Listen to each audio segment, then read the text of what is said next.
সন্ধেবেলায় আজকে মায়ের সাথে লুডো খেলতে বসলাম। খেলতে খেলতে মাকে বললাম, চলো মা, খিদে পেয়েছে, আজকে একটু তোমাকে ঘরোয়া চানা খাওয়াচ্ছি। তো বলতে বলতে মাও রাজি হয়ে গেল। তো চলে আসলাম। তো বাড়িতে মোটামুটি যা ছিল তাই দিয়েই একটা চানা করে নিলাম। তার মধ্যে ধনেপাতা একটু দিলাম আর একটু লেবু কেটে দিচ্ছি। আর এইটার মধ্যে একটুখানি মুড়ি মাখিয়ে মাকে দিয়ে দেবো। মাকে একটু মুড়ি মাখিয়ে মাকে দিয়ে দিলাম। দিয়ে আবার খেলা স্টার্ট হয়ে গেল।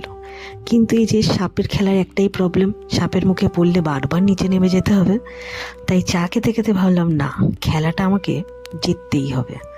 তো অ্যাট লাস্ট আমি খেলাটায় জিতলাম লাস্টে। তারপর চলে গেলাম রাতের রান্নায়। তো শুধু ভাত করতে হবে, বাদ বাকি রান্না সকালবেলা করেই রেখে গেছিলাম। তো ভাতটাকে নামিয়ে নিলাম এখন।